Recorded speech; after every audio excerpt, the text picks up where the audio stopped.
जय हिंद बच्चों, आप सभी का स्वागत है हमारे इस यूट्यूब चैनल पर। तो चलिए बच्चों, आज की वीडियो में कक्षा 10th बहुपद प्रश्नावली 2.1 को पूरा विस्तार से हल करेंगे हम लोग। तो बच्चों बोलो, वीडियो को शुरू से लेकर अंत तक देखिएगा, आपको बिल्कुल 100% समझ में आ जाएगा। तो चलिए बच्चों, सबसे पहले इस चैप्टर को पढ़ने से पहले हम लोग इसका बेसिक कॉन्सेप्ट को समझ लेते हैं कि आखिरकार बहुपद किसे कहते हैं। तो बच्चों हम लोग क्या करेंगे कि सबसे पहले बहुपद के बारे में पढ़ लेते हैं, यानी कि इसका बेसिक कॉन्सेप्ट सबसे पहले हम लोग पढ़ेंगे। तो यहाँ पर देखिए बच्चों, बहुपद का मतलब क्या होता है। सबसे पहले हम लोग पढ़ेंगे बहुपद का मतलब। ठीक है बच्चों, जिसको इंग्लिश में यानी कि बहुपद को इंग्लिश में क्या बोलते हैं बच्चों, तो पोलिनोमियल बोलते हैं। क्या बच्चे बोलते हैं यहाँ पर? पोलिनोमियल।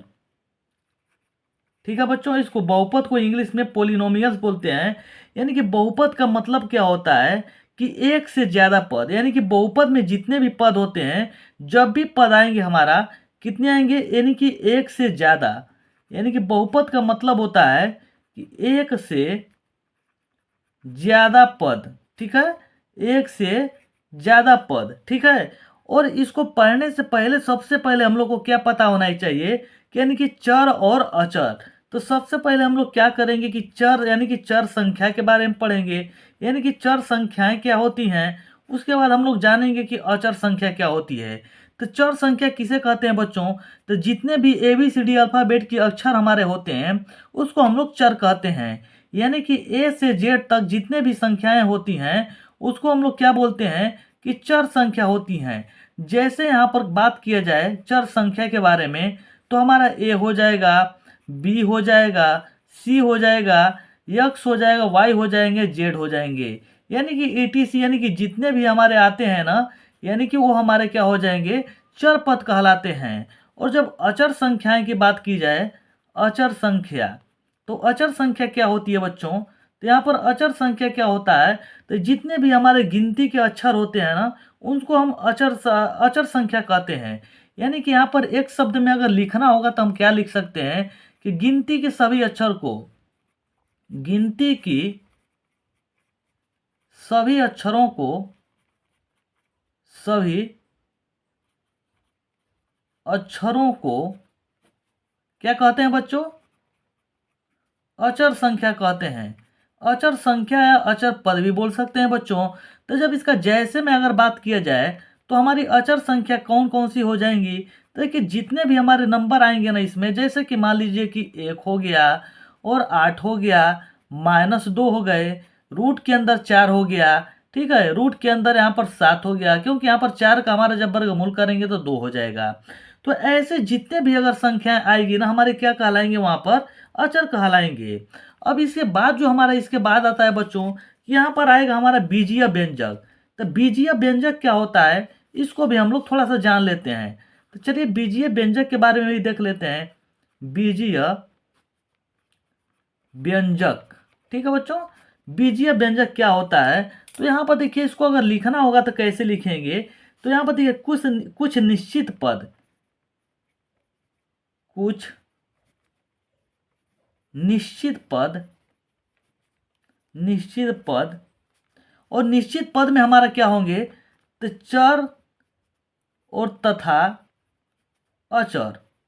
निश्चित पद में जो हमारे होंगे चर और अचर, राशियों। ठीक है बच्चों, राशियों के योग। योग का मतलब क्या होता है बच्चों? जोड़। ठीक है ना।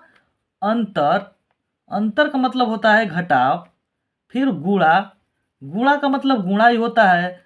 और तथा भाग। ठीक है बच्चों, भाग इत्यादि से, इत्यादि से बने पद को, बने पद को, चाहे पदों को बीजीय व्यंजक कहते हैं। क्या कहते हैं बच्चों? बीजीय व्यंजक, व्यंजक कहते हैं। ठीक है, आप लोग को बीजीय व्यंजक के बारे में समझ में आ गया होगा। जैसा कि यहाँ पर हम थोड़ा सा आप लोग को बता देना चाहते हैं कि आखिरकार बीजीय व्यंजक होता क्या है। तो यहाँ पर देखिए क्या लिखा गया है कि कुछ निश्चित पद, चर तथा अचर राशियों के योग, अंतर, गुणा तथा भाग इत्यादि से बने पदों को हम लोग बीजीय व्यंजक कहते हैं। जैसे कि यहाँ पर देखिए, मान लीजिए कि 2x² हो गया, तो यहाँ पर देखिए अचर हमारा क्या है? 2 है। चर हमारा क्या है, यहाँ पर x है, तो यहाँ पर देखिए हम लिख सकते हैं यहाँ पर 2x²। अब यहाँ पर देखिए, दो और x का गुणा हुआ है, तो वही बात कहा गया है कि यहाँ पर गुणा भी हो सकता है। और जैसे कि लिखना होगा तो यहाँ पर 3x और प्लस 5 भी लिख सकते हैं हम लोग, क्योंकि यहाँ पर देखिए योग भी हो जा रहा है। और ऐसे भी हम लोग लिख सकते हैं, जैसे कि मान लीजिए कि 7x² और -5, क्योंकि यहाँ पर देखिए लिख चुके हैं कि यहाँ पर योग भी होगा, गुणा भी होगा, घटाव भी होगा और भाग भी होंगे। तो आप लोग को यहाँ तक समझ में आ गया हो बच्चों। तो अब चलिए बच्चों, हम लोग चलते हैं बहुपद के तरफ कि आखिरकार बहुपद किसे कहते हैं। ये जो हमारा था ना, बहुपद का डिफिनीशन नहीं था बच्चों। अब लोग हम समझेंगे कि बहुपद का मतलब क्या होता है, यानी कि बहुपद किसे कहते हैं। ठीक है, तो यहाँ पर चलिए बहुपद के बारे में जान लेते हैं बच्चों। तो बहुपद क्या होता है, तो यहाँ पर देखिए ऐसे बीजीय व्यंजक को बहुपद कहते हैं, यानी कि बहुपद किसे कहते हैं, तो ऐसे बीजीय व्यंजक। अब बीजीय व्यंजक आप लोग समझ चुके होंगे, ऐसे बीजीय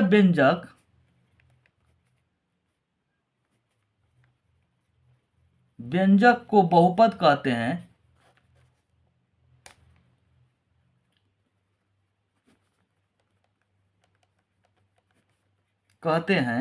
इसमें थोड़ा सा टर्म और कंडीशन होगा बच्चों। तो यहाँ पर देखिए सबसे पहला जो हमारा कंडीशन होगा कि चर राशि का घातांक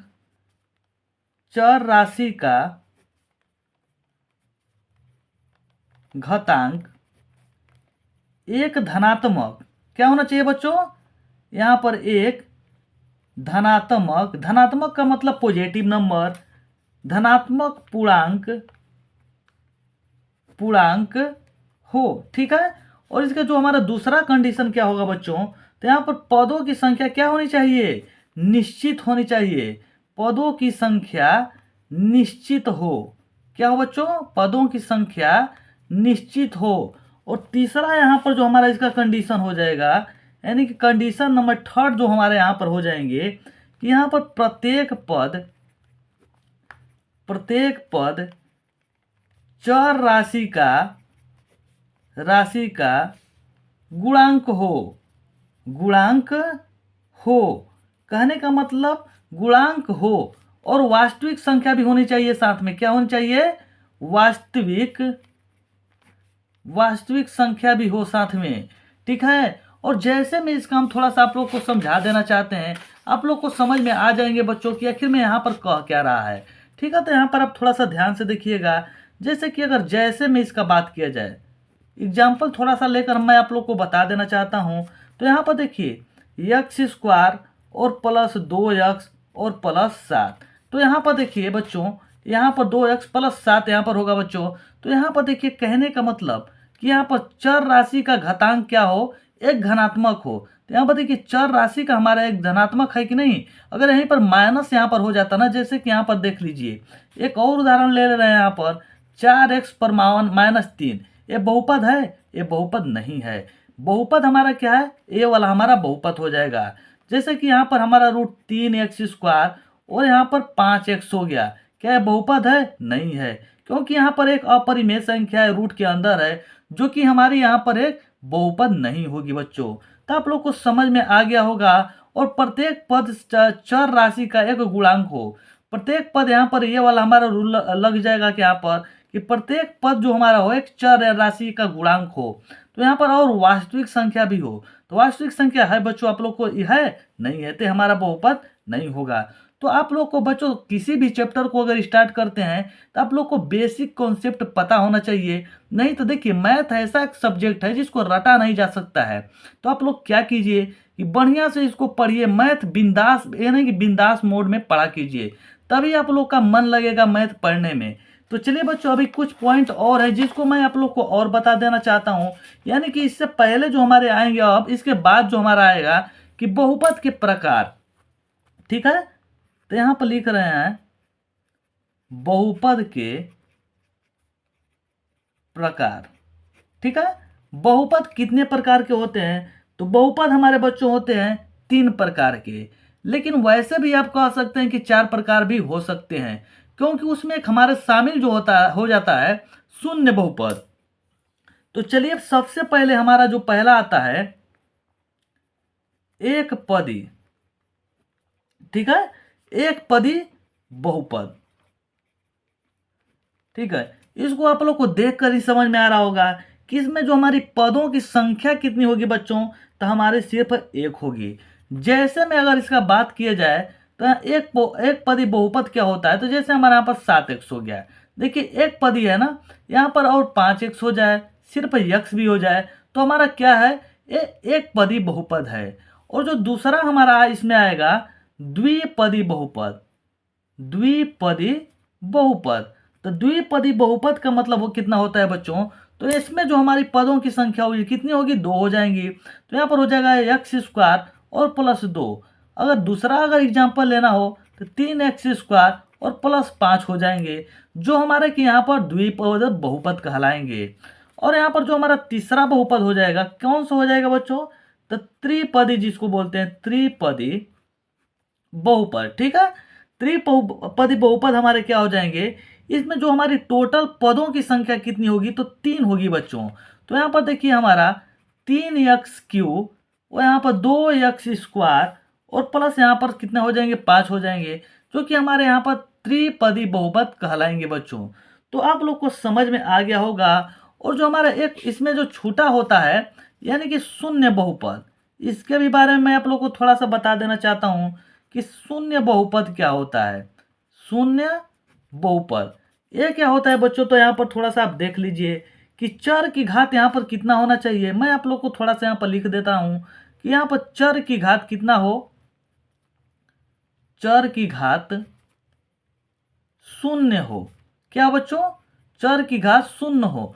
आप हैंड राइटिंग पर ध्यान मत दीजिएगा, मैं जो लिख रहा हूं उस पर थोड़ा आप ध्यान दीजिएगा और समझने का कोशिश कीजिएगा बच्चों।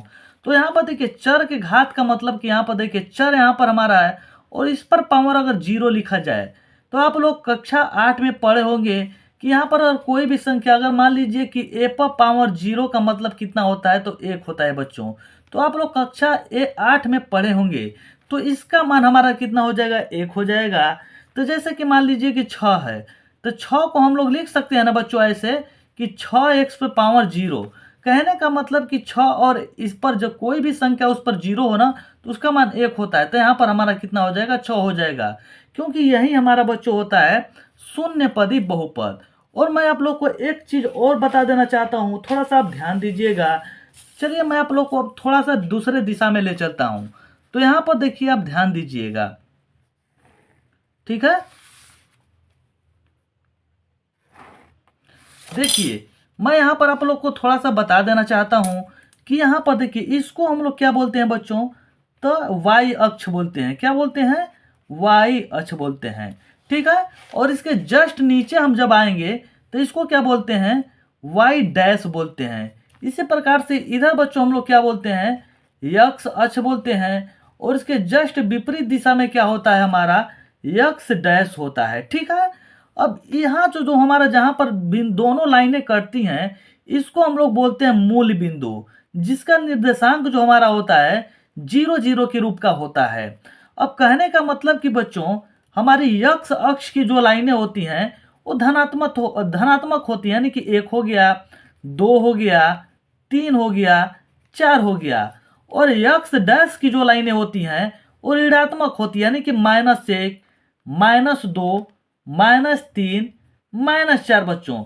उसी प्रकार से हमारी वाई डैश की जो वाई अक्ष की जो लाइनें होती हैं धनात्मक होती हैं। तो यहाँ पर देखिए बच्चों यहाँ पर 1 होगा, 2 हो गया, 3 हो गया, 4 हो गया।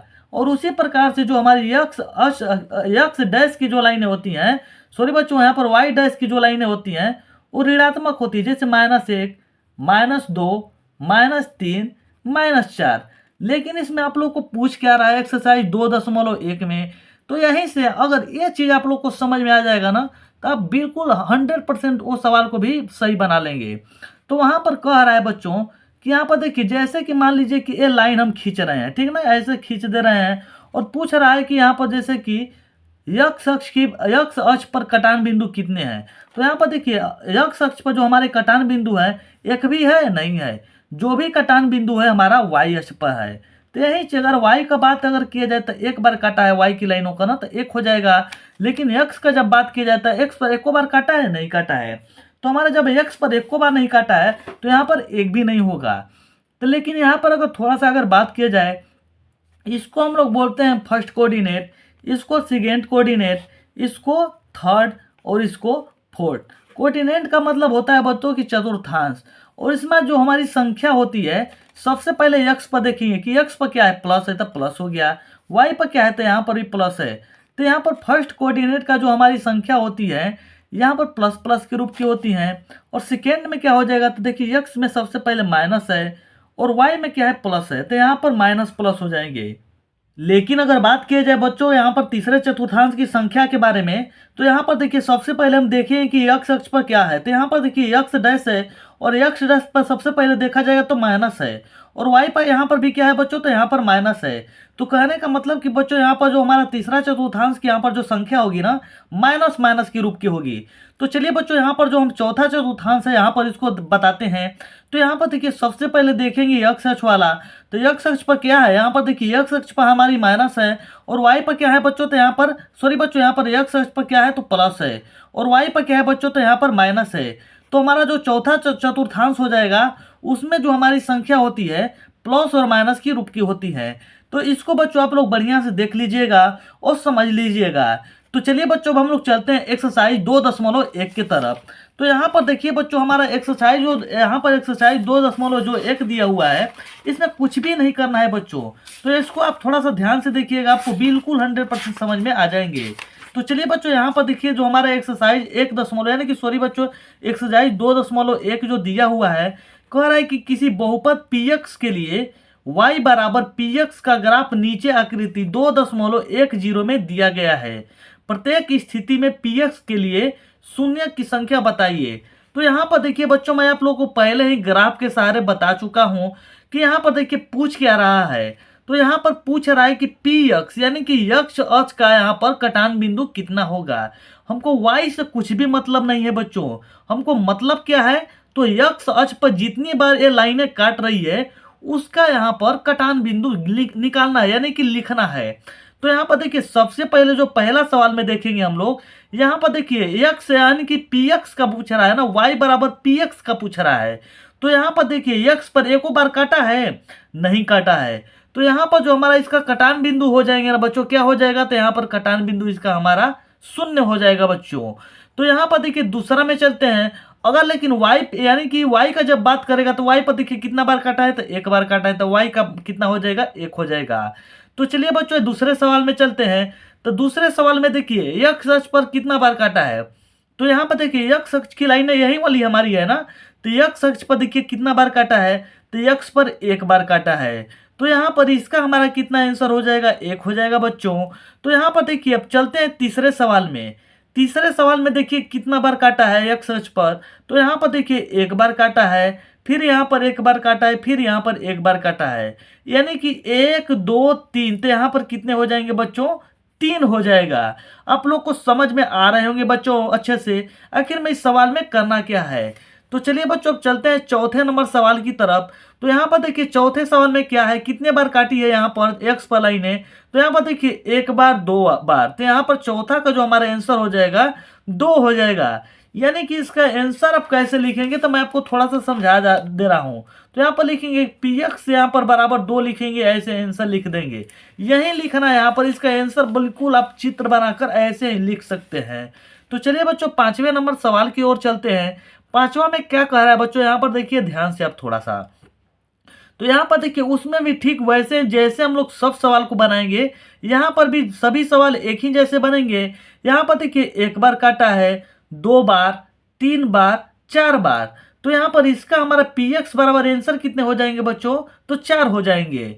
अब चलिए बच्चों यहाँ पर लास्ट क्वेश्चन की ओर चलते हैं। यहाँ पर देखिए बच्चों जो हमारा लास्ट क्वेश्चन क्या है, तो यहाँ पर देखिए लास्ट में भी दिया है यहाँ पर कितने बार काटा है। तो यहाँ पर देखिए एक बार और यहाँ पर देखिए काटा नहीं है लेकिन छूते हुए जा रही है, तो इसको भी हम लोग गिन लेंगे, यानी कि 1 बार, 2 बार और यहाँ पर भी देखिए छू रही है 3 बार। तो इसका भी हमारा आंसर कितना हो जाएगा बच्चों? 3 हो जाएगा। अब चाहे तो आंसर मिला सकते हैं बच्चों। तो चलिए बच्चों, एक्सरसाइज 2.1 का सभी सवालों को मैं बिल्कुल आसान भाषा में और आसान विधि से समझा चुका हूँ। तो बच्चों, मैं आशा करता हूँ कि आप लोगों को बिल्कुल 100% सभी सवाल समझ में आए होंगे। तो बच्चों, यदि आप लोगों को यह वीडियो अच्छी लगी तो वीडियो को लाइक कीजिए, चैनल को सब्सक्राइब कीजिए, क्योंकि बच्चों वीडियो बनाने के पीछे बहुत ही ज़्यादा मेहनत होता है। तो प्लीज़ आप लोग वीडियो को शेयर जरूर कीजिए। तो चलिए बच्चों, मिलते हैं एक नेक्स्ट वीडियो के साथ, तब तक के लिए जय हिंद।